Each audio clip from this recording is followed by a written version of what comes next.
রব্বুল আলামিন পবিত্র কোরআনে বলেছেন ইউনূস আলাইহিস সালামকে যখন তার আশ্রয় চাওয়ার কারণে, আল্লাহর কাছে সাহায্য চাওয়ার কারণে ইউনূস আলাইহিস সালামকে আল্লাহ রক্ষা করলেন। এরপরে আল্লাহ বলতেছেন সুম্মা নুনাজ্জি রুসুলানা ওয়াল্লাযিনা আমানু কাযালিক। আল্লাহ বললেন ইউনূস আলাইহিস সালামকে যেভাবে আমি আল্লাহ বিপদ থেকে রক্ষা করছি আমার কাছে আশ্রয় চাওয়ার কারণে, এইভাবেই আমি আমার রাসূলদেরকে এবং মুমিন বান্দাদেরকে রক্ষা করে থাকি। এরপরে আল্লাহ বলেন হাক্কান আলাইনা নুনজিল মুমিনিন, আর মুমিনদেরকে রক্ষা করা আমি আল্লাহর জন্য দায়িত্ব হয়ে যায়। এখানে আল্লাহ রাব্বুল আলামিন মুমিন শব্দটা বলেছেন। এখানে আল্লাহ বলেন নাই যে মানুষকে আল্লাহ রক্ষা করবেন, বলেছেন মুমিনদেরকে আল্লাহ রক্ষা করবেন। এখন আপনার ভিতরে যদি ঈমান থাকে, ঈমানের মতো যদি ঈমান থাকে, আপনি যদি সত্যিকার মুমিন হয়ে থাকেন, আপনার ফু জোরে দিতে হবে না, শক্তি দিয়ে আপনাকে ফু দিতে হবে না, ঈমান নিয়ে ইখলাস নিয়ে আস্তে করে ফু দিলে ওই ফুতে কাজ হয়ে যাবে। এবার বোঝেন আপনার ফুতে কাজ হয় না কেন? আপনার ভিতরে ব্যাটারিতে চার্জ নাই। বুঝতে পারছেন? আপনার ফুতে কাজ হয় না কেন? আপনার ঈমান পাকাপোক্ত না। আপনি মাঝে মধ্যে নামাজ পড়েন, আপনি দিন মানলেন মানলেন নাইলে নাই, আপনার সামনে যখন শরীয়ত আসে মানলাম মানলাম নাইলে নাই, আপনার কাছে শরীয়ত কোনো বিষয় না, আপনার কাছে নামাজ কালামের এই আইন কানুন কোনো বিষয় না, আপনি সুদ খাচ্ছেন যাকাত দিচ্ছেন না, আপনি হারামের মধ্যে লিপ্ত, আপনি আলেমের কাছে গিয়ে আপনার সাহায্য চাইলেন অথবা জার ফুকের জন্য গেলেন, আলেম ওলামা বারবার 500টা ফু দিল, আপনার ফুতে কাজ হবে না। আপনি যে দিচ্ছেন আপনার পাত্রটা পবিত্র না। আপনি ঈমান নিয়ে মুমিন হয়ে আল্লাহর কাছে আশ্রয় চান, 100% আল্লাহ আপনার সাহায্য করবেন। বুঝতে পারছেন? এই কারণে আল্লাহ বলছেন কি সুম্মা নুনাজ্জি রুসুলানা ওয়াল্লাযিনা আমানু কাযালিক হাক্কান আলাইনা নুনজিল মুমিনিন। আমি আমার রাসূলদেরকে এবং যাদের ঈমান আছে, যাদের ঈমানের পাওয়ার আছে, আমি তাদেরকে তাদের আশ্রয় চাওয়ার কারণে আমি আল্লাহ তাদেরকে রক্ষা করব। আল্লাহ রাব্বুল আলামিন আল্লাহ রসুলকে রক্ষা করবেন বলে ওয়াদা দিয়েছেন। যাবতীয় ষড়যন্ত্র থেকে, শয়তানের সব ধরনের চক্রান্ত থেকে আল্লাহ তাআলা তাকে রক্ষা করবেন। সেই প্রতিশ্রুতিতেই আল্লাহ রাব্বুল আলামিন ফেরেশতা জিবরাইলের মাধ্যমে এই দুটি সূরা হাদিয়া নাযিল করেন, রাসূলকে পড়তে বলেন। এই দুটি সূরার 11টি আয়াত। লাবিদ ইবনে আসাম মুনাফিক জাদুকর, সে যেই জাদু করেছিল এক ধরনের রশির মধ্যে, সেখানে 11টা গিট্টু দিয়েছিল, গিরা দিয়েছিল। আল্লাহর রাসূল সাল্লাল্লাহু আলাইহি ওয়াসাল্লামের উপর ফেরেশতা জিবরাইল যখন এই দুটি সূরা 11 আয়াত বিশিষ্ট দুটি সূরা আনলেন, এক একটি আয়াত পড়া মাত্রই সেই জাদুর এক একটা গিট খুলতে শুরু হলো। আল্লাহ রাব্বুল আলামিন এভাবেই তার রাসূলকে এই সূরা দুটির মাধ্যমে মুনাফিক কাফের মুশরিকদের জাদু থেকে রক্ষা করেছিলেন। এটা হলো এই সূরার শানে নুজুল বা প্রেক্ষাপট। এই সূরার নাম দেওয়া হয়েছে সূরা ফালাক। ফালাক শব্দের অর্থ হলো অন্ধকার রজনী শেষ হওয়ার পরে আলোর যেই প্রভাত হয় ভোরবেলা, ওই সময়টাকে ফালাক বলা হয়। যেহেতু এই সূরার মধ্যে এই ফালাক শব্দটি আসছে, এই কারণে এই সূরার নাম হয়েছে সূরাতুল ফালাক। এই সূরার উদ্দেশ্য হলো উম্মতকে যাবতীয় ষড়যন্ত্র বিপদ আপদ থেকে রক্ষা করার জন্য বা উম্মত নিজে রক্ষা পাওয়ার জন্য যে অস্ত্র, যেই দোয়া, যেই প্রতিবেদন, প্রতিবিধান, সেটি আল্লাহ রাব্বুল আলামিন উম্মতকে শিক্ষা দিয়েছেন, উম্মতের জন্য হাদিয়া দিয়েছেন। এই সূরার মধ্যে 5টি আয়াত রয়েছে। 5টি আয়াতের মধ্যে প্রথম যে আয়াত, সেখানে আল্লাহ বলছেন কুল আউযু বিরাব্বিল ফালাক। অর্থ হলো আমি ফালাকের প্রতিপালকের কাছে আশ্রয় চাই। অর্থাৎ অন্ধকার শেষ হওয়ার পরে যেই প্রভাত আসে, আলো আসে, আশার আলো নিয়ে যখন আগমন হয় ভোরবেলা প্রভাত, সেই প্রভাতের মালিককে আল্লাহ। কারণ হলো তিনি যদি অন্ধকারকে সরিয়ে দিয়ে এই আলো না আনতেন, তাহলে কখনোই এই পৃথিবীতে রাত আর শেষ হতো না, মানুষ একেবারে শেষ হয়ে যেত। তিনি যেহেতু অন্ধকারকে দূর করে আলো এনেছেন, এজন্য সেই আলোর প্রতিপালক রব হলেন আল্লাহ। আল্লাহ শিক্ষা দিচ্ছেন, বলো আমি ফালাতের প্রতিপালক রবের কাছে আশ্রয় চাই। 2 নম্বর আয়াতে মিন শাররি মা খালাক, আল্লাহ শিক্ষা দিচ্ছেন এরপরে বলো আল্লাহ যা কিছু তৈরি করেছেন এর মধ্যে যত অনিষ্টতা, ক্ষতিকর বস্তু আছে, সেগুলো থেকে আমি আল্লাহর কাছে আশ্রয় চাই, পানাহ চাই। 3 নম্বর আয়াত মিন শাররি মা খালাক ওয়া মিন শাররি গাসিকিন ইযা ওয়াকাব। 3 নম্বর আয়াতে আল্লাহ রাব্বুল আলামিন বান্দাকে শিক্ষা দিচ্ছেন, বলো গভীর অন্ধকার রজনীর অনিষ্টতা থেকে আমি আল্লাহর কাছে আশ্রয় চাই। 4 নম্বর আয়াতে ওয়া মিন শাররিন নাফাসাতি ফিল উকাদ। এরপরে আবার শিক্ষা দিচ্ছেন, বলো জিরায় বা গিট্টুতে ফুক দানকারিনী জাদুকর যারা আছে তাদের অনিষ্টতা থেকে আমি আল্লাহর কাছে আশ্রয় চাই। 5 নম্বর আয়াতে আল্লাহ বলছেন অমিন শাররি হাসিদিন ইযা হাসাদ। যারা হিংসা করে হিংসুকের হিংসা থেকে আমি আল্লাহর কাছে আশ্রয় চাই। সংক্ষিপ্ত অনুবাদ। এবার আমরা বিস্তারিত অনুবাদের দিকে যাব।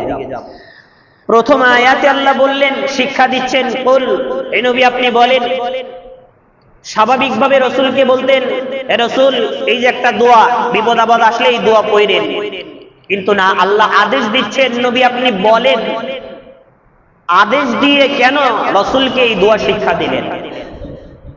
1 নম্বর কথা হলো, রাসূলকে যখন বলছেন কুল, এর মাধ্যমে পৃথিবীর সব মানুষকে আল্লাহ শিক্ষা দিচ্ছেন, নাম ধরে ধরে যেন আল্লাহ ডাকছেন, আব্দুল করিম বলো, আদেশ দিচ্ছেন, তালিম দিচ্ছেন, আল্লাহ শিখিয়ে দিচ্ছেন, কুল তুমি বলো, বা হে দুনিয়ার মানুষ তোমরা বলো।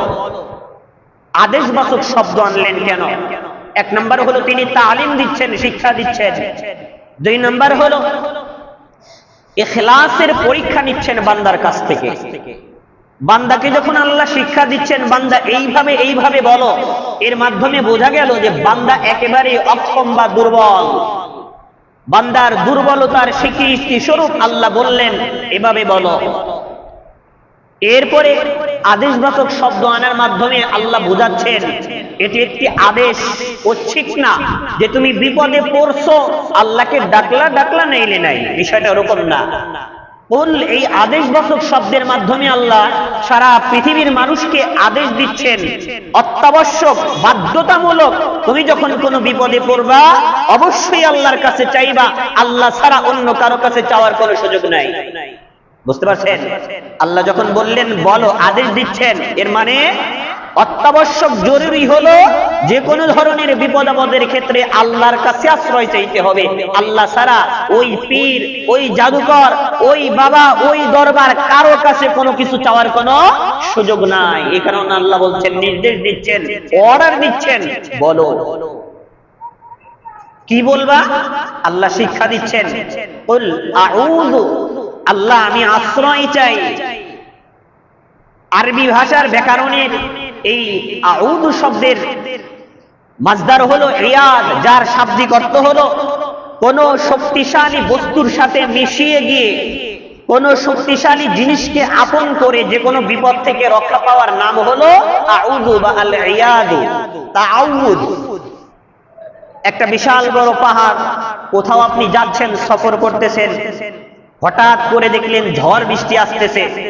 যদি আপনি মরু প্রান্তে বা খোলা ময়দানে দাঁড়িয়ে থাকেন তাহলে এই ঝড় বৃষ্টি আপনাকে উড়িয়ে নিয়ে যাবে, আপনার ক্ষতি হতে পারে। তখন আপনি কি করলেন? ওই ফাঁকা জায়গা থেকে সরে এসে আপনি পাহাড়ের পাদদেশে, পাহাড়ের কাছে গিয়ে আশ্রয় নিলেন। এটাকে বলা হয় তাআউযু বা আশ্রয় চাওয়া। একজন বান্দা যখন আল্লাহর কাছে আশ্রয় চায়, তিনি তো মহান সত্তা, সকল বিপদ আপদ থেকে মানুষকে রক্ষা করতে তিনি সক্ষম। সেই মহান সত্তার কাছে আশ্রয় চাইতেছে যেহেতু মানুষ, এই কারণে এটাকে তাআউযু বলা হয়।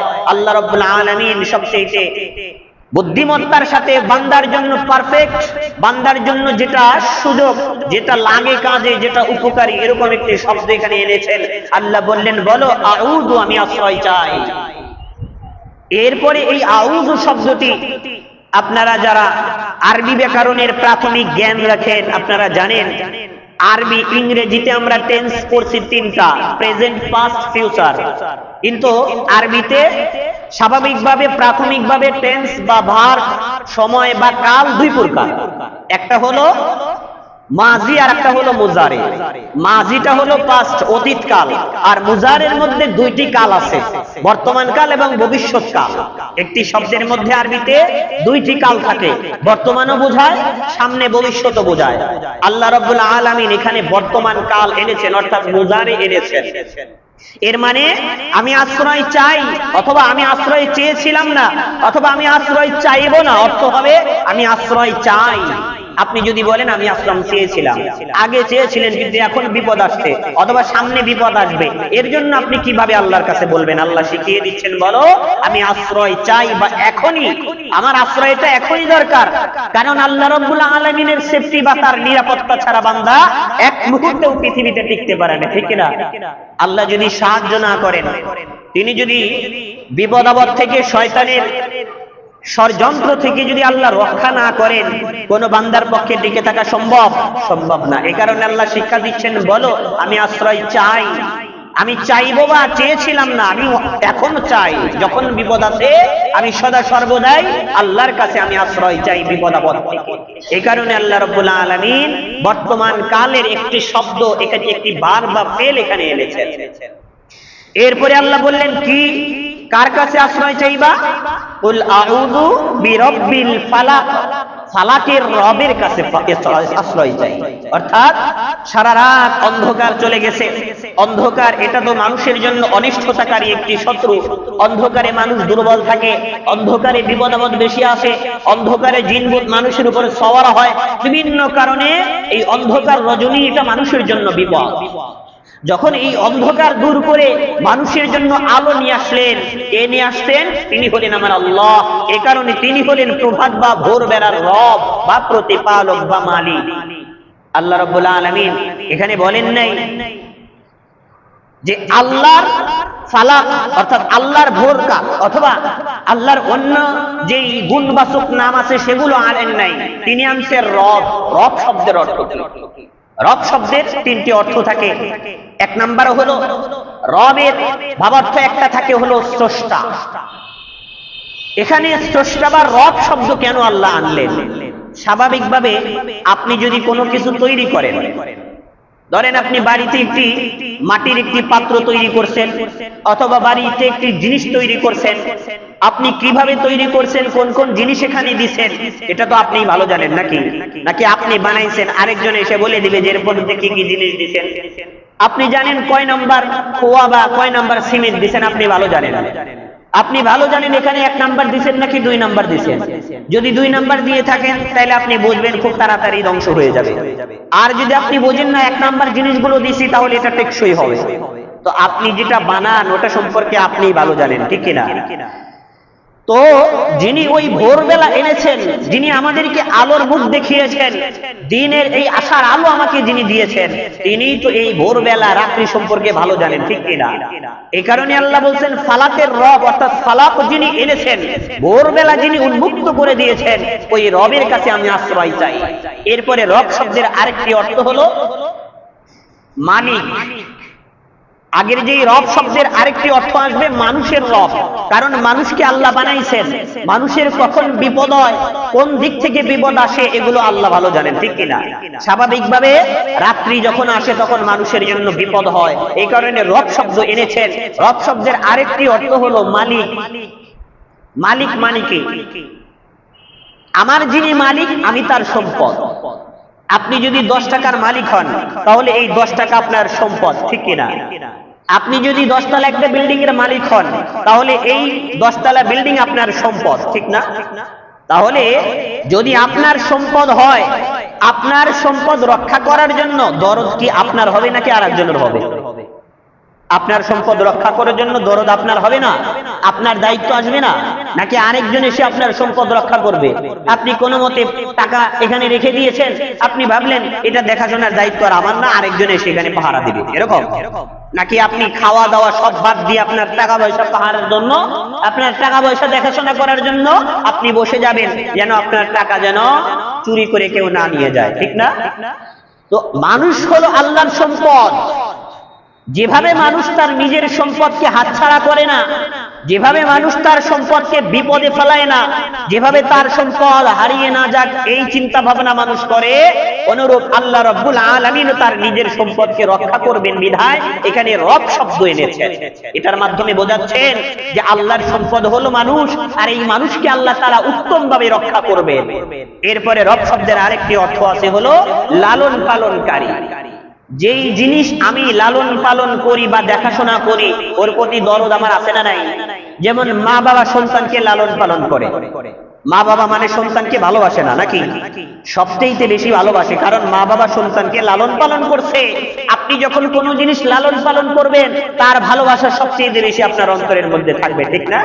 আল্লাহ বোঝাচ্ছেন, আমি যেহেতু বান্দাকে লালন পালন করতেছি, বান্দার যেন কোনো অকল্যাণ না হয়, বান্দা যেন কষ্ট না পায়, বান্দার যেন কোনো দিক থেকে বিপদ না হয়, এই কারণে আল্লাহ তাআলা লালন পালনকারী শব্দটি এখানে এনে আল্লাহ বান্দাকে শিক্ষা দিচ্ছেন, বলো যেহেতু আমি তোমার লালন পালনকারী, আমি তোমার মালিক, আমি তোমার স্রষ্টা, অতএব আমি তোমাকে রক্ষা করব। আমার নাম নিয়ে তুমি ওই ভোরবেলার রব এই শব্দটি উল্লেখ করে আল্লাহ শিক্ষা দিচ্ছেন, আমার কাছেই তুমি আশ্রয় চাও। বলো আমি রবের কাছে, ফালাকের রবের কাছে আমি সব ধরনের বিপদ আপদ থেকে রক্ষা চাই, পানাহ চাই, বিপদ আপদ থেকে আশ্রয় চাই। যখন অন্ধকার রজনী শেষ, ফালাক যখন আসলো, রব্বুল আলামিন কেন বললেন ভোরবেলার প্রতিপালকের কাছে আশ্রয় চাই? কারণ রাত্রি যখন আসে কোন বিপদ মানুষকে আক্রমণ করে মানুষ বুঝতে পারে না। এই কারণে বান্দা রাসূল সাল্লাল্লাহু আলাইহি ওয়াসাল্লাম উম্মতকে শিক্ষা দিয়েছেন, যখন তুমি ঘুমাইবা বিছানায় যাওয়ার আগে এই দুটি সূরা তিলাওয়াত করে হাতের মধ্যে ফু দিয়ে পুরো শরীরে মেসেজ করে এরপরে ঘুমাও।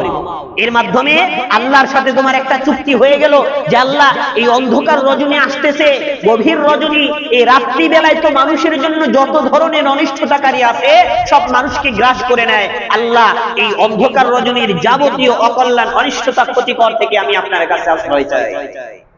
আল্লাহ কত সুন্দরভাবে বান্দাকে শিক্ষা দিচ্ছেন, বলো আমি ভোরবেলার প্রতিপালকের কাছে আশ্রয় চাই। 2 নম্বর আয়াতে আল্লাহ শিক্ষা দিলেন, মিন শাররি মা খলাক। মিন শাররি মা খলাক অর্থ হলো আল্লাহ যা কিছু তৈরি করেছেন ওই সব সৃষ্টির অনিষ্টতা থেকে আমি আল্লাহর কাছে পানাহ চাই বা আশ্রয় চাই।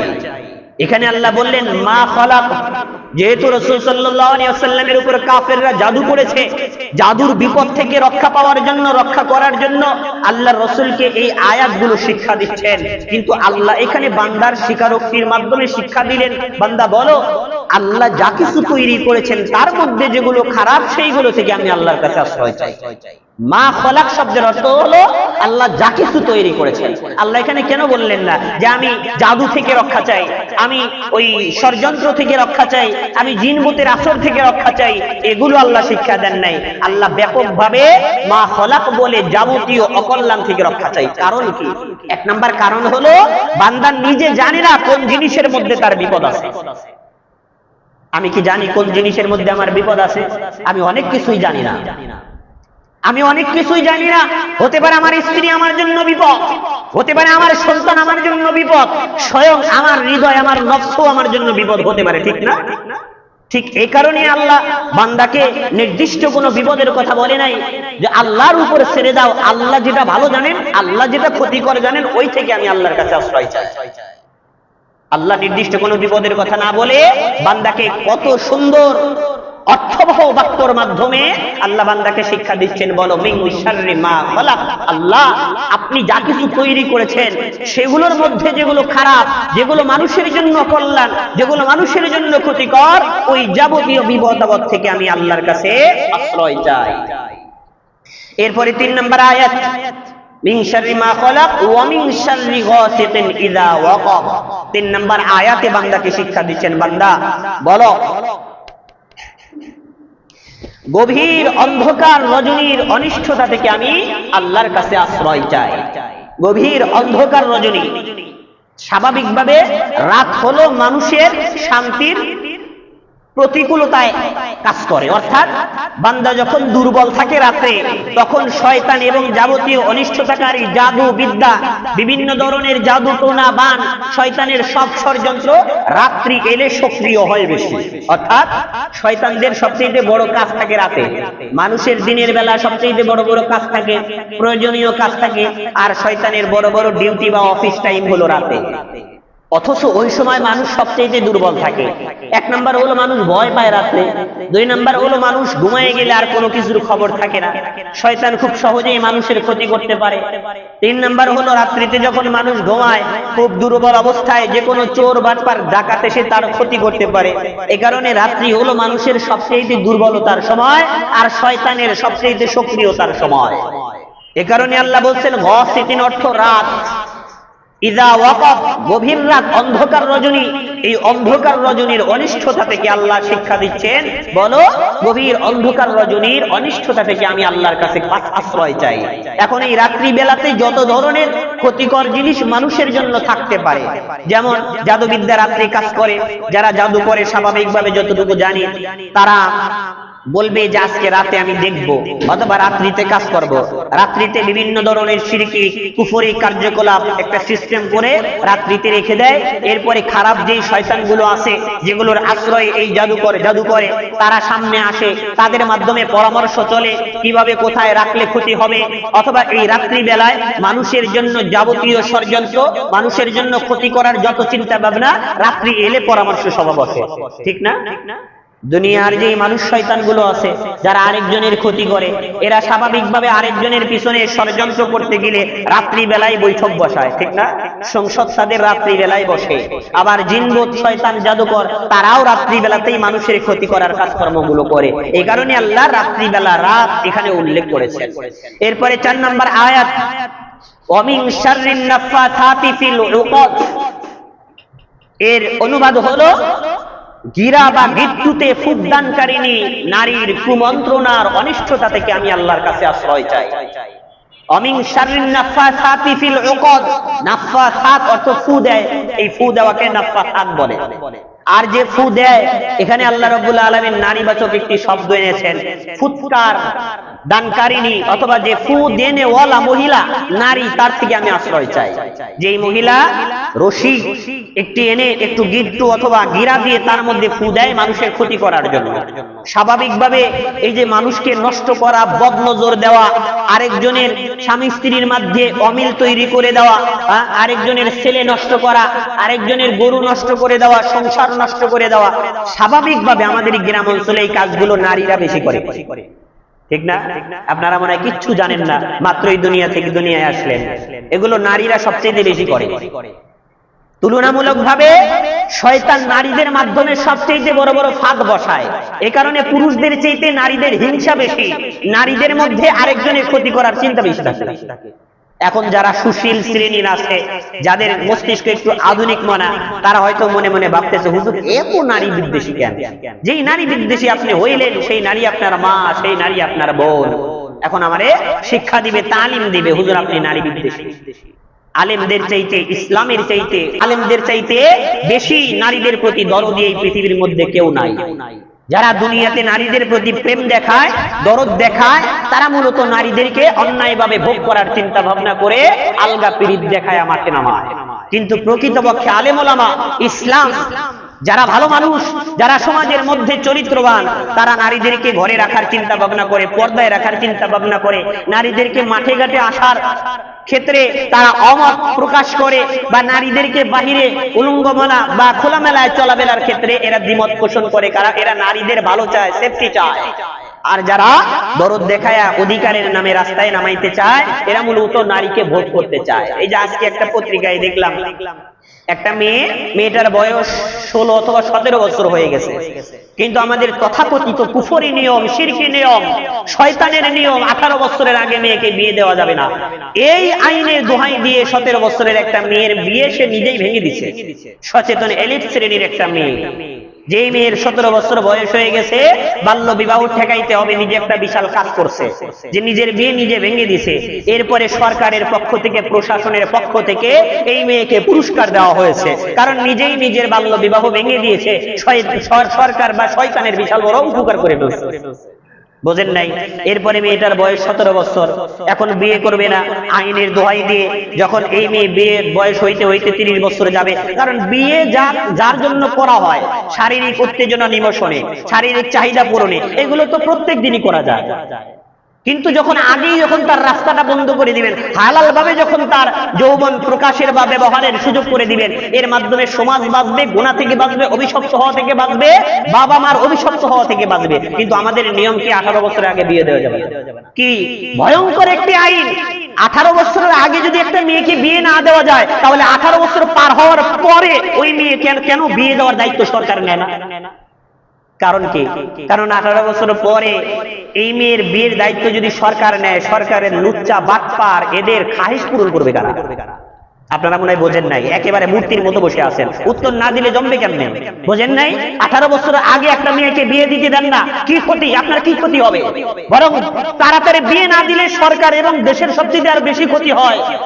নাকি ওই ব্যবসা বাণিজ্য লালে লাল হয়ে যায়? এই যৌবন নিবারণের জন্য অন্যায় ভাবে যখন তারা মেলামেশা করে, সেই ক্ষেত্রে অনেক সেফটি ওষুধ বিক্রি হয়, বিভিন্ন ধরনের কি বলেন, বিভিন্ন ধরনের জিনিসপাতি বিক্রি হয়, হিরোইন বিক্রি হয়, মাদক বিক্রি হয়। যখন তারা লালসায় মিলিত হয়, তখন ওই ব্যবসা ভালোভাবে চলে। এই কারণে সম্ভবত 18 বছরের আগে মেয়েকে বিয়ে দিতে দেয় না। কারণ এত তাড়াতাড়ি এই মেয়েটার বিয়ে হয়ে গেলে আমাদের ছেলেপেলেরা কি করে খাবে? আমাদের ব্যবসা কিভাবে চলবে? আমাদের হোটেলগুলো কিভাবে চলবে? পতিতালয়ের আড্ডাখানা কিভাবে চলবে? ঠিক এই সব কারণেই কাফেররা এই সব নিয়ম কানুন আমাদের মুসলমানদের মধ্যে ঢুকায় দিয়েছে। আজকাল দেখবেন কত ধরনের এই দেশে ধর্ষণের শিকার হয় কত নারীরা। 13 বছর মেয়েকে ধর্ষণ করা হয়, 10 জন 20 জন মিলে ছোট ছোট ছেলে মেয়েদেরকে, বিধবা মহিলাদেরকে ধর্ষণ করা হয়। এই কুলাঙ্গারের বাচ্চারা একটার বিচারও করতে পারে না। অথচ 18 বছরের আগে বাহ্যিক ভাবে কি বলেন, হালাল ভাবে মা বাবা তার বিয়ে দিলে মা বাবা শুদ্ধা, ইমাম সাহেব শুদ্ধা জেলখানা বলে। আর এগুলো শুনে শুনে আপনারা পত্রিকার পাতায় লাফান। যারা বাল্য বিবাহকে হারাম মনে করবে, ভালো করে লিখে রাখেন, যেই ব্যক্তি বাল্য বিবাহকে হারাম মনে করবে তার ঈমান চলে যাবে। সরাসরি ফতোয়া। কারণ বাল্য বিবাহ, যখন একটা মেয়ের বাল্য বিবাহর যেই সংজ্ঞা দেওয়া হয়েছে, একটা মেয়ের যখন বিয়ের বয়স হয় তখন তাকে বিয়ে দিতে হয়, এটা জায়েজ। আর এটাকে যারা হারাম মনে করবে, নিষেধ মনে করবে, তাদের ঈমান চলে যাবে। এখন আপনি কি করবেন? রাষ্ট্রের আইন, রাষ্ট্রের আইন যদি আল্লাহ বিরোধী হয় সেটা আপনি মানবেন? আপনি তো রাষ্ট্রের কত আইনই অমান্য করতেছেন। রাষ্ট্র বলতেছে চাঁদাবাজি করবে না, আপনি চাঁদাবাজি করতেছেন। রাষ্ট্র বলতেছে নিয়ম মতো গাড়ি চালাবে, আপনি ঠিক মতো গাড়ি চালাচ্ছেন না। রাষ্ট্র বলতেছে জিনিসে ভেজাল দিবেন না, আপনি ভেজাল দিয়ে আকাম কুকাম করতেছেন। রাষ্ট্র বলতেছে মদ গাঁজার ব্যবসা করবে না, সেগুলো আপনি করতেছেন। হাজার হাজার কোটি কোটি সরকারি আইন অমান্য করতেছেন। আর একটা বাল্য বিবাহ, এই যে শরীয়ত অনুযায়ী যারা আইন আছে সেটা অমান্য করলে আপনার ইজ্জত যাবে, আপনি পাকিস্তানি রাজাকার হয়ে যাবেন, আপনি ভারতীয় রাজাকার হয়ে যাবেন। হাজারো রাষ্ট্রীয় আদেশ অমান্য করতেছেন, আর একটা আদেশ যেটা শরীয়তভাবে সম্মত এটাকে আপনি হারাম মনে করে বলতেছেন। রাষ্ট্র এটাকে আদেশ দেয় না, আইন করে না, এটাকে আপনি অস্বীকার করে শরীয়তের বিরুদ্ধে দাঁড়াচ্ছেন, আপনি আল্লাহর বিরুদ্ধে দাঁড়াচ্ছেন। হতে পারে এখান থেকে কেউ একজন ক্লিপ লাগাইয়া দিবে, ওই মনে করেন প্যাচ লাগাই দিয়ে থানার কোন প্রশাসকের কাছে বলবে অমুক মসজিদের হুজুরে এই কাহিনী করছে, হয়তো কিছুক্ষণ পরে আমারে ধরে নিয়ে যাবে। আপনারা কি করবেন? কিছু হাউতাস করে আবার যেই সেই হয়ে যাবে, তাই না? আল্লাহ আমাদেরকে হেফাজত করুক। রাষ্ট্রের বিরুদ্ধে আলেমরা না, রাষ্ট্রের বিরুদ্ধে ইসলাম না, রাষ্ট্রের পক্ষে হলো ইসলাম। রাষ্ট্রের পক্ষে আলেম ওলামারা বক্তব্য দেয়, কিন্তু রাষ্ট্র শয়তানের কাজে ভর করে যদি আল্লাহ বিরোধী আইন করে, সেখানে ওলামা ইকরাম বিরুদ্ধে দাঁড়ায় যাবে। এর জন্য যা কিছু করা দরকার করতে পারে। আল্লাহ আমাদেরকে হেফাজত করুন। কোন দিক থেকে আলাম? যে নারীরা শয়তানের সবচেয়ে বড় অস্ত্র।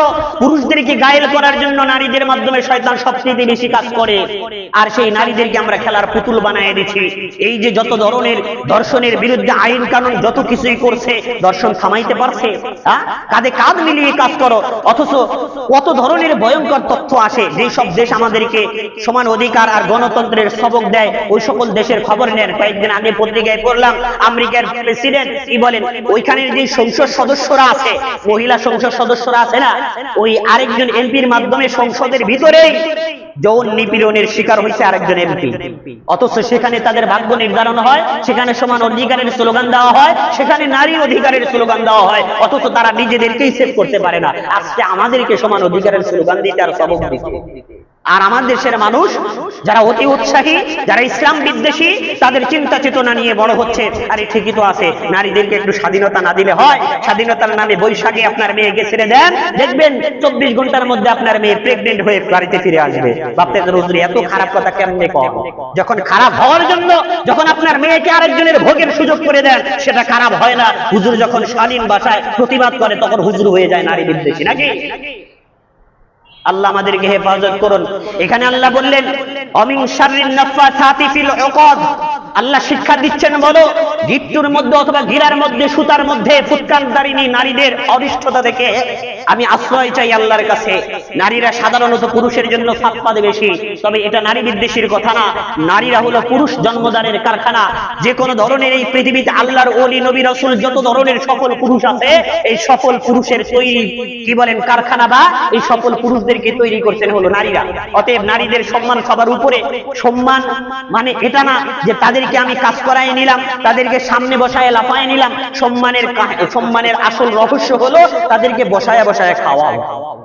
যদি তুমি সম্মান করতে চাও, তাদেরকে যদি সম্মান দেখাইতে চাও, তাদেরকে ঘরের রানী বানায় বসাও, এসা খাওয়াও, অথচ তাদের অধিকারের নামে তাদেরকে কামলা দেওয়াচ্ছে, গাড়ি চালাচ্ছে। আরে কি কথা রে, এটা নাকি তাদের অধিকার?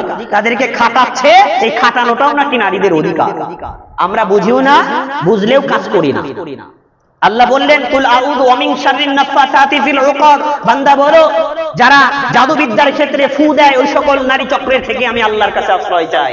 এই কারণে আল্লাহ রাব্বুল আলামিন নাফাসাত নারীবাচক শব্দ আনছেন, এরপরে বহুবচন শব্দটি এনেছেন। এরপর যাবতীয় যারা এই ধরনের জাদুবিদ্যা বা মানুষের ক্ষতি করার চেষ্টা করে, বদনজর দেয়, হিংসা করে, কি বলেন কুনজর দিয়ে মানুষের ক্ষতি করার চেষ্টা করে, সব ধরনের অনিষ্টতা থেকে আল্লাহর কাছে আশ্রয় চাই। আল্লাহ শিখাচ্ছেন, ঠিক আছে। এরপরে আল্লাহ সর্বশেষ আয়াতে আল্লাহ বলেন অমিন শাররি হাসিদিন ইযা হাসাদ। সর্বশেষ আল্লাহ রাব্বুল আলামিন কঠিন একটি আয়াতের মাধ্যমে বান্দাকে এই দোয়া শিক্ষা দিচ্ছেন, বলো যে বান্দা এই দুনিয়াতে যারা হিংসা করে, হিংসা মানুষের জন্য খুব ক্ষতিকর একটা জিনিস, এই হিংসুকের হিংসা থেকে আমি আল্লাহর কাছে আশ্রয় চাই। আল্লাহ বললেন অমিন শাররি হাসিদিন ইযা হাসাদ। হিংসার স্বাভাবিক তিনটি স্তর থাকে। একটা হলো মনে মনে হিংসা করা, যে ওইটা নষ্ট হয়ে যায় না কেন, আরেকজন এত ভালো রেজাল্ট কেমনে করলো, ফেল করে না কেন, আরেকজন ধনী হয়ে যাচ্ছে, ওর সবকিছু নষ্ট হয়ে যায় না কেন। এই যে মনের ধরনের যে হিংসা আছে, স্বাভাবিকভাবে এই ধরনের হিংসাতে আরেকজনের ক্ষতি হয় না, বরং যে হিংসা করে তার নিজের ক্ষতি হয়।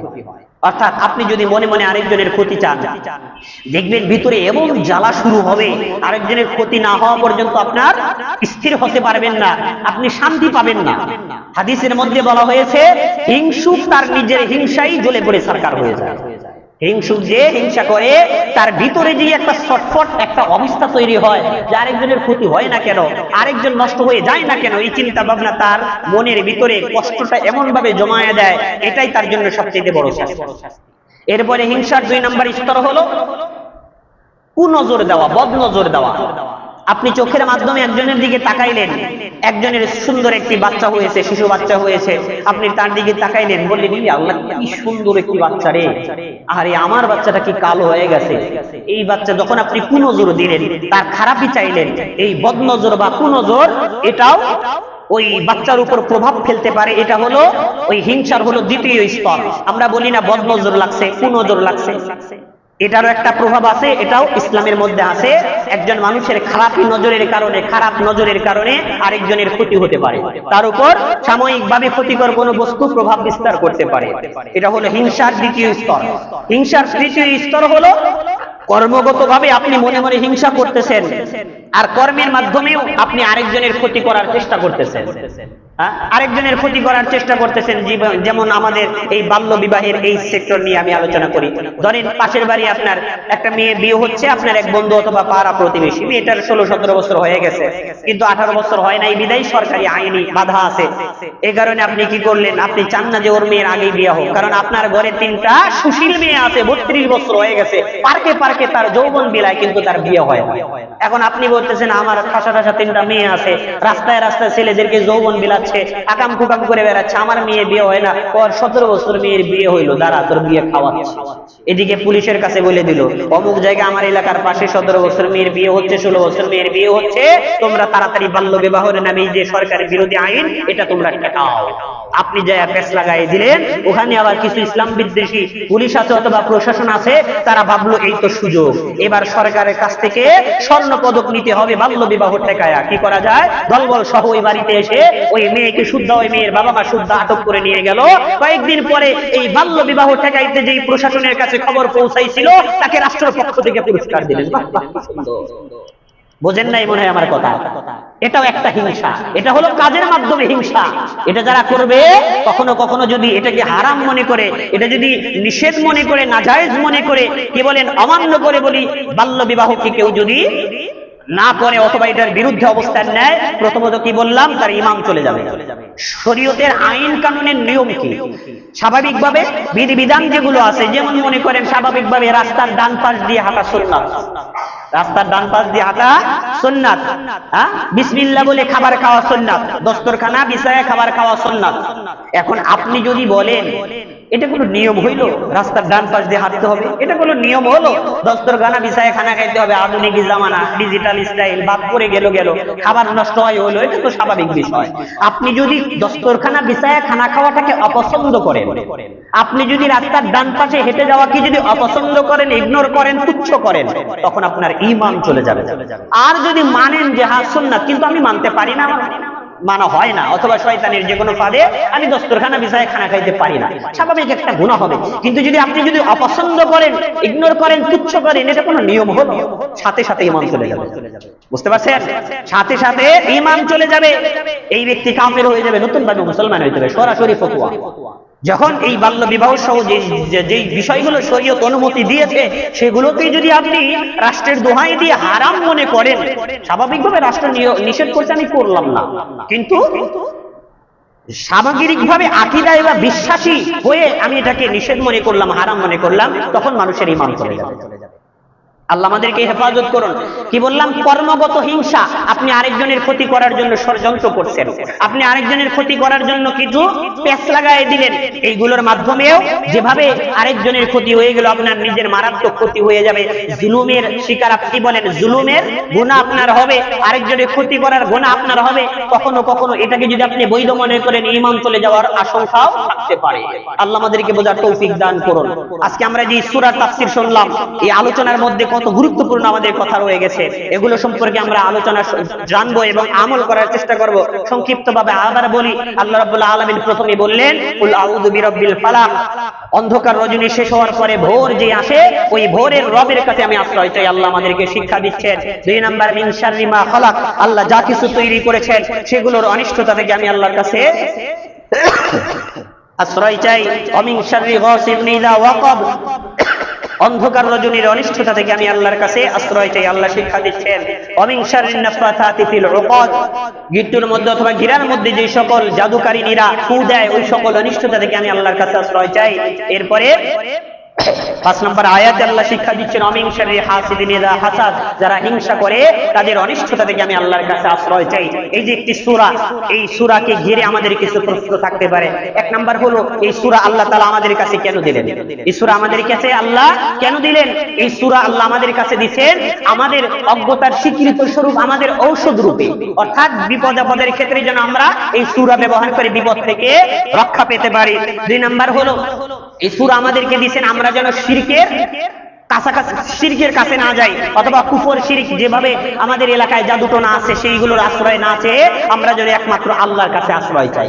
কোরআন যে একটা শিফা, কোরআন যে একটা মহা ঔষধ প্রতিবিধান, এটা জানানোর জন্য আল্লাহ এই সূরা আমাদেরকে দিয়েছেন। এখন আছে এই সূরার মাধ্যমে আমরা কিভাবে চিকিৎসা করব। রাসূল সাল্লাল্লাহু আলাইহি ওয়াসাল্লাম অসংখ্য বর্ণিত হাদিসের মধ্যে বলেছেন, সকাল বিকাল, সকালে সন্ধ্যায়, ফজরের নামাজের পরে, মাগরিবের নামাজের পরে এই 3টি সূরা, সূরা কুল হুয়াল্লাহ, নাস, ফালাক, এই 3টি সূরা পড়ে হাতে ফুঁক দিয়ে শরীরের মধ্যে মেসেজ করে নেওয়া। এরপরে ঘুমানে যাওয়ার, বিছানায় যাওয়ার আগে এই সূরা পড়ে নিজের মধ্যে দম করে এরপরে ঘুমাইতে যাওয়া। এরপরে যে কোনো ধরনের বিপদ আপদের ক্ষেত্রে আপনার কোথাও ব্যথা হচ্ছে, ওই ব্যথা নিরসনে আপনি এই সূরাগুলো পড়ে ফু দিলেন, অথবা আরেকজনকে যখন ঝাড়বেন এই সূরা পড়ে ফু দিবেন। এখন কথা হলো, আমাদের ফুতে তো কাজ হয় না, আমাদের ফুতে তো কাজ হয় না, কত ফু দিতে সেফ ফলায় দেয়, তবুও এই ফুতে আর কাজ হয় না। কারণ কি? এর কারণ হলো একটাই, রব্বুল আলামিন পবিত্র কোরআনে বলেছেন, ইউনূস আলাইহিস সালামকে যখন তার আশ্রয় চাওয়ার কারণে, আল্লাহর কাছে সাহায্য চাওয়ার কারণে ইউনূস আলাইহিস সালামকে আল্লাহ রক্ষা করলেন। এরপরে আল্লাহ বলতেছেন, সুম্মা নুনাজ্জি রুসুলানা ওয়াল্লাযিনা আমানু কাযালিক, আল্লাহ বললেন ইউনূস আলাইহিস সালামকে যেভাবে আমি আল্লাহ বিপদ থেকে রক্ষা করছি আমার কাছে আশ্রয় চাওয়ার কারণে, এইভাবেই আমি আমার রাসূলদেরকে এবং মুমিন বান্দাদেরকে রক্ষা করে থাকি। এরপরে আল্লাহ বলেন হাক্কান আলাইনা নুনজিল মুমিনিন, আর মুমিনদেরকে রক্ষা করা আমি আল্লাহর জন্য দায়িত্ব হয়ে যায়।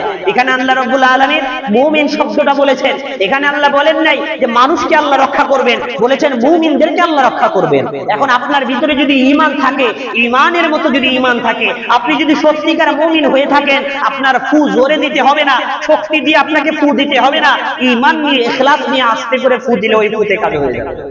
এবার বোঝেন আপনার ফুতে কাজ হয় না কেন? আপনার ভিতরে ব্যাটারিতে চার্জ নাই। বুঝতে পারছেন? আপনার ফুতে কাজ হয় না কেন? আপনার ঈমান পাকাপোক্ত না। আপনি মাঝে মধ্যে নামাজ পড়েন, আপনি দিন মানলেন নাইলে নাই, আপনার সামনে যখন শরীয়ত আসে মানলাম নাইলে নাই, আপনার কাছে শরীয়ত কোনো বিষয় না, আপনার কাছে নামাজ কালামের এই আইন কানুন কোনো বিষয় না, আপনি সুদ খাচ্ছেন, যাকাত দিচ্ছেন না, আপনি হারামের মধ্যে লিপ্ত, আপনি আলেমের কাছে গিয়ে আপনার সাহায্য চাইলেন অথবা জার ফুকের জন্য গেলেন, আলেম ওলামা বারবার 500টা ফু দিল, আপনার ফুতে কাজ হবে না। আপনি যে দিচ্ছেন আপনার পাত্রটা পবিত্র না। আপনি ঈমান নিয়ে মুমিন হয়ে আল্লাহর কাছে আশ্রয় চান, 100% আল্লাহ আপনার সাহায্য করবেন। বুঝতে পারছেন? এই কারণে আল্লাহ বলেন কি সুম্মা নুনাজ্জি রুসুলানা ওয়াল্লাযিনা আমানু কাযালিক হাক্কান আলাইনা নুনজিল মুমিনিন, আমি আমার রাসূলদেরকে এবং যাদের ঈমান আছে, যাদের ঈমানের পাওয়ার আছে, আমি তাদেরকে তাদের আশ্রয় চাওয়ার কারণে আমি আল্লাহ তাদেরকে রক্ষা করব। এরপরে একটি প্রশ্ন রয়ে গেছে, সেটা হলো আল্লাহ রসুলের উপর যখন জাদু করা হয়েছিল, অনেক মুনাফিক ইসলাম বিদ্বেষের এই প্রশ্নটা করে থাকে, সংক্ষিপ্তভাবে উত্তর দেই যে রাসূল সাল্লাল্লাহু আলাইহি ওয়াসাল্লাম হাদিসের মধ্যে আসছে ওই সময় উল্টাপাল্টা কথা বলতেছিলেন, ঠিক আছে, মানে কথা এলোমেলো হয়ে যাচ্ছিল। তারা বলতেছে যখন ওই সময় এলোমেলো হয়ে যাচ্ছিল, ওই সময় তো রাসূলের উপর ওহী হয়তো আসছিল, তো ওহী যদি ওই সময় আসে তাহলে ওই ওহীটা তো এলোমেলোও হতে পারে।